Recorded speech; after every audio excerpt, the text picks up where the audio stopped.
यहाँ पर एक क्वेश्चन है, amongst the elements with following electronic configurations. ठीक है ना, नीचे जो 4 ऑप्शंस दे रखे हैं इनमें से जो है इनके जो इलेक्ट्रॉनिक कॉन्फ़िगरेशंस हैं उनमें से which one of them may have the highest ionization energy. इनमें से जो है कौन सा एलिमेंट सबसे ज़्यादा हाईएस्ट आयोनाइजेशन एनर्जी रखता है। तो यहाँ पर आंसर होगा डी। ठीक है ना, और ये किस तरह से होगा आइए हम देखते हैं। किसी भी एटम के सबसे लास्ट शेल से यानी वैलेंसी शेल से एक इलेक्ट्रॉन को निकालने के लिए उस एटम को जितनी एनर्जी दी जाती है वो एनर्जी क्या कहलाती है, आयोनाइजेशन एनर्जी कहलाती है। यानी जिन एटम्स में इलेक्ट्रॉन बहुत आसानी से निकल जाता है यानी उसकी आयोनाइजेशन एनर्जी लोएस्ट होगी, ठीक है ना, बहुत कम होगी। और ऐसे एटम जिनमें से एक इलेक्ट्रॉन को निकालने के लिए हमें बहुत ज़्यादा एनर्जी देना पड़ती है उस एटम को, ठीक है ना, तो वो क्या कहलाती है, हाईएस्ट आयोनाइजेशन एनर्जी। तो हाईएस्ट आयोनाइजेशन एनर्जी डिपेंड करती है कि वो एटम कितना स्टेबल है। ठीक है, कोई भी एटम जितना ज़्यादा स्टेबल होता है उसमें से जो है इलेक्ट्रॉन्स को निकालने के लिए हमें बहुत ज़्यादा एनर्जी का उपयोग करना पड़ता है। ठीक है, तो सबसे पहले हम ये देखेंगे कि कौन ज़्यादा स्टेबल है।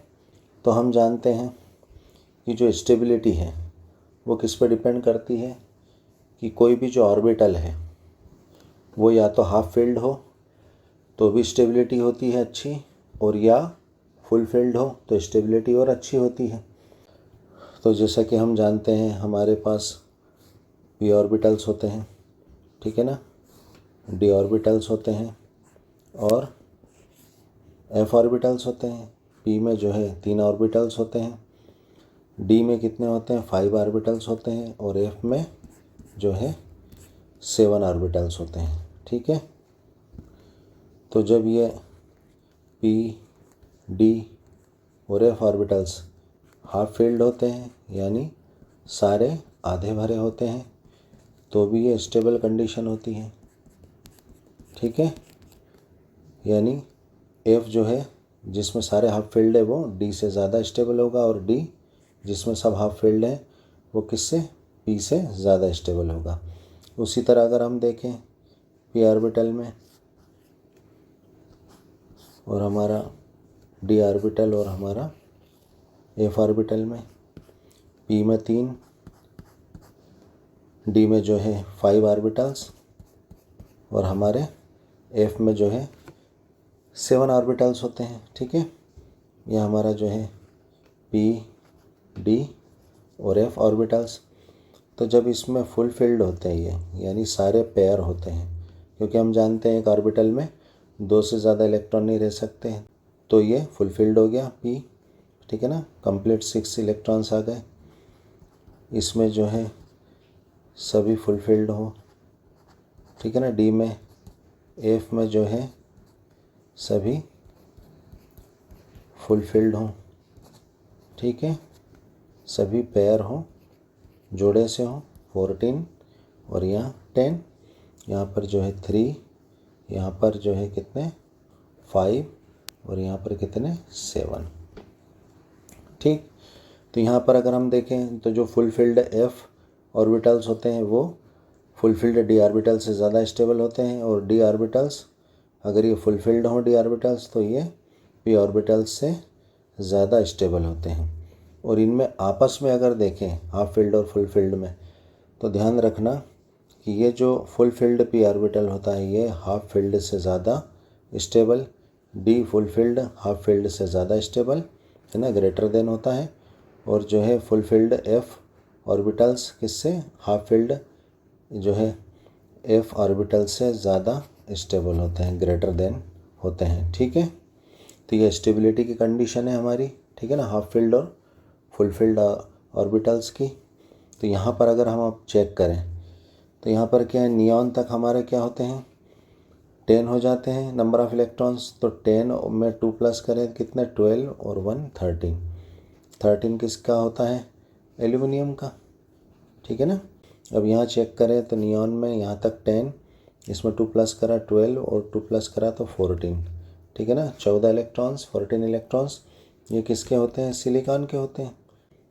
तो यहाँ पर अगर हम देखें तो एल्यूमिनियम है और सिलिकॉन है, लेकिन यहाँ पर हमारी स्टेबिलिटी की कंडीशन देखें तो यहाँ पर कहीं पे भी पी हाफ फिल्ड नहीं है और ना ही फुल फिल्ड है, ठीक है।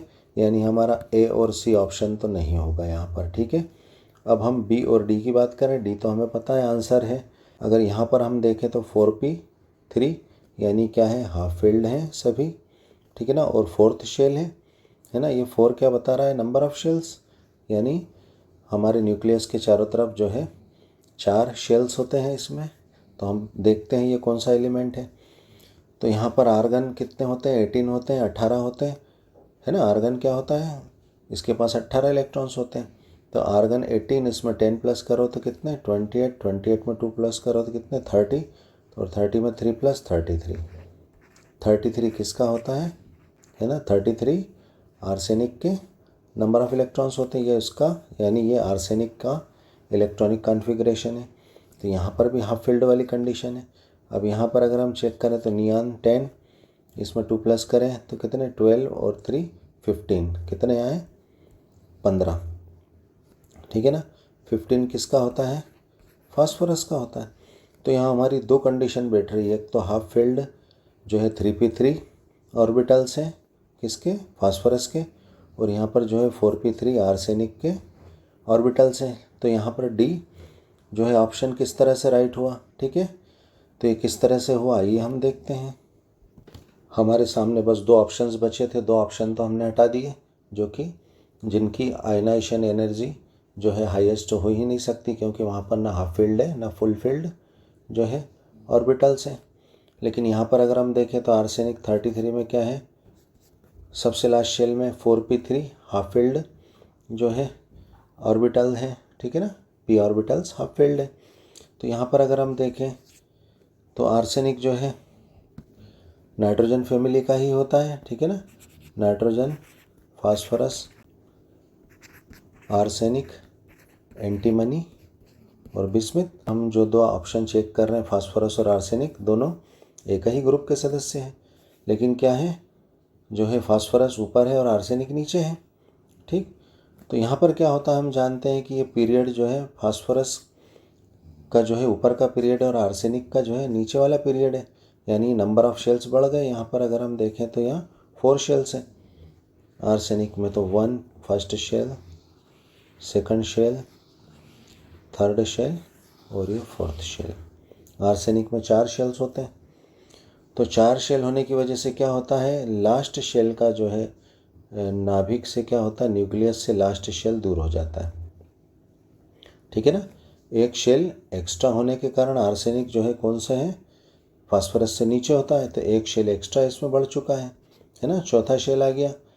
तो यहाँ पर क्या होता है, ये न्यूक्लियस से ज़्यादा दूर हो जाता है, डिस्टेंस पे हो जाता है। तो न्यूक्लियस का सबसे लास्ट शेल के इलेक्ट्रॉन्स पर अट्रैक्शन कम हो जाता है, ठीक है। तो यहाँ पर हाफ फील्ड होते हुए भी जो है न्यूक्लियस का इसमें क्या होता है, अट्रैक्शन कम होता है। तो क्या होता है, ये स्टेबल होते हुए भी इतने स्टेबल नहीं हो पाते किसकी, जो है फास्फोरस के कंपैरिजन में, फास्फोरस की तुलना में, ठीक। तो इसमें जो है इलेक्ट्रॉन्स निकलना आसान होता है किसकी तुलना में, फास्फोरस की। तो फास्फोरस में क्यों आयनाइजेशन हाईएस्ट होता है इन दोनों में, आइए हम वो देखते हैं, ठीक है ना। तो यहाँ पर ध्यान रखें कि आर्सेनिक जो है फास्फोरस से नीचे है, एक शेल ज़्यादा होता है इसमें, ये 4 है ना, फोर्थ शेल आ गया इसमें। तो न्यूक्लियस से दूर होता है, तो इसमें जो है नाभिक का न्यूक्लियस का अट्रैक्शन कम लग पाता है। तो इसकी जो है आयनाइजेशन एनर्जी कम होगी। और फास्फोरस में क्या होता है, फास्फोरस का इलेक्ट्रॉनिक विन्यास अगर हम देखें, इलेक्ट्रॉनिक कॉन्फ़िगरेशन, तो क्या होता है, ये हमारा नियॉन 10 है ना, 3s2 और 3p3, ठीक है ना। ये हो गए फास्फोरस के जो है 15 प्रोटॉन्स और 15 इलेक्ट्रॉन्स। तो यहाँ पर अगर हम देखें, जैसा कि हमने देखा कि जो है nitrogen, phosphorus, arsenic, antimony, bismuth, ठीक है। तो यहाँ पर जो है लास्ट शेल, इसमें 3 ही शेल होते हैं फास्फोरस में, ठीक है ना। तो यहाँ पर फर्स्ट शेल, सेकंड शेल और थर्ड शेल। ठीक है, तो यहाँ पर क्या होता है कि लास्ट शेल का जो इलेक्ट्रॉन होता है वो क्या होता है, न्यूक्लियस के पास होता है। ठीक है ना, क्योंकि यहाँ पर एक शेल कम होता है, ठीक है, फास्फोरस में। तो छोटा साइज़ होने की वजह से, क्योंकि हम जानते हैं कि किसी भी फैमिली में, ग्रुप में ऊपर से नीचे जाने पर क्या होते हैं, साइज़ ग्रेजुअली बढ़ते चले जाते हैं। ठीक है ना, साइज़ जो है बढ़ते चले जाते हैं। तो यहाँ पर जो है फास्फोरस का साइज़ छोटा है, क्योंकि देखो हम जानते हैं कि शेल्स बढ़ते चले जाएंगे तो साइज़ ऊपर से नीचे जाने पर ग्रुप में बढ़ता चला जाएगा। फास्फोरस आर्सेनिक से ऊपर होने के कारण इसमें एक शेल कम होता है, तो न्यूक्लियस के सबसे लास्ट शेल के इलेक्ट्रॉन न्यूक्लियस के ज़्यादा पास होते हैं, तो न्यूक्लियस का अट्रैक्शन लास्ट शेल के इलेक्ट्रॉन्स पर ज़्यादा होता है। तो यहाँ पर ये भी स्टेबल होता है। और दूसरा, छोटा साइज़ होने की वजह से न्यूक्लियस का इन इलेक्ट्रॉन्स पर अट्रैक्शन ज़्यादा होता है। तो फास्फोरस से एक इलेक्ट्रॉन को जो है निकालने में बहुत ज़्यादा एनर्जी की ज़रूरत होती है। ठीक है ना, इस इलेक्ट्रॉन को निकालने के लिए, ठीक है ना, बहुत ज़्यादा एनर्जी की हमें आवश्यकता होती, ज़रूरत होती है। तो फास्फोरस की जो है हाईएस्ट आयोनाइजेशन एनर्जी होगी। ठीक है ना, इसके इलेक्ट्रॉन को निकालने के लिए बहुत ज़्यादा एनर्जी की ज़रूरत होगी। Thanks for watching.